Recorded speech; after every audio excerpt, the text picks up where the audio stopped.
हरि ओम दर्शन नमस्कार मित्रहरू, हर हर महादेव। आज भदौ 1 गते विशेष नागपञ्चमी र यो नागपञ्चमीको आज बिहानैदेखि सामाजिक सञ्जालहरूमा नागपञ्चमीको शुभकामना भनेर आउँदै गरेको पोस्टहरू मैले थुप्रै देख्न पाएँ र यो विशेष नागपञ्चमीको शुभकामना चाहिँ कसलाई हो भनेर मैले जान्न सकिन, किनकि विशेष गरी यो शुभकामना त प्रकृतिमा रहेका जीवजन्तु सर्प नागहरूलाई हुनुपर्ने हो र कसलाई हो भनेर यहाँ छुट्याइएको छैन र मैले बुझ्न पनि सकिन।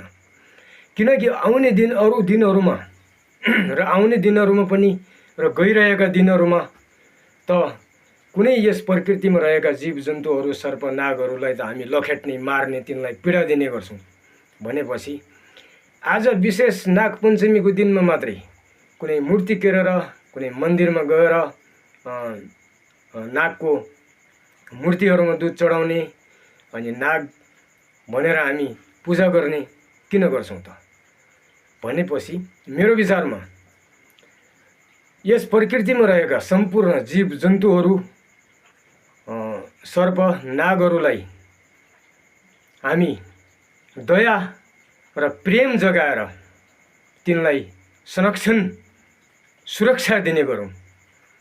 अरू दिनहरूमा हामी तिनलाई पीडा दिने र आज मात्रै तिनलाई नमस्कार गरेर कुनै महत्त्व छैन हजुर।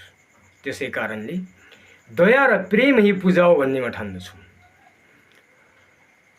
र तपाईहरूलाई कस्तो लाग्छ मेरो कमेन्ट बक्समा आएर एउटा कमेन्ट लेखेर यसबारेमा प्रतिक्रिया जनाइदिनु होला र सम्पूर्ण प्रकृतिमा रहेका जीवजन्तुहरू सर्प नागहरूलाई हामी संरक्षण गर्नको लागि उनीहरूलाई दया र प्रेमबाट हामी पुज्ने गरौँ।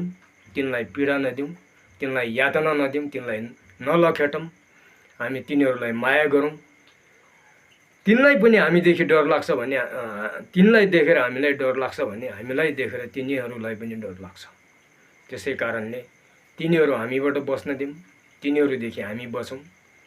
आँखा खोलेर मजाले हेर्ने गरौँ, हिँड्ने गरौँ, देख्ने गरौँ अनि यस प्रकृतिमा रहेर यस प्रकृतिको मजा लिउँ।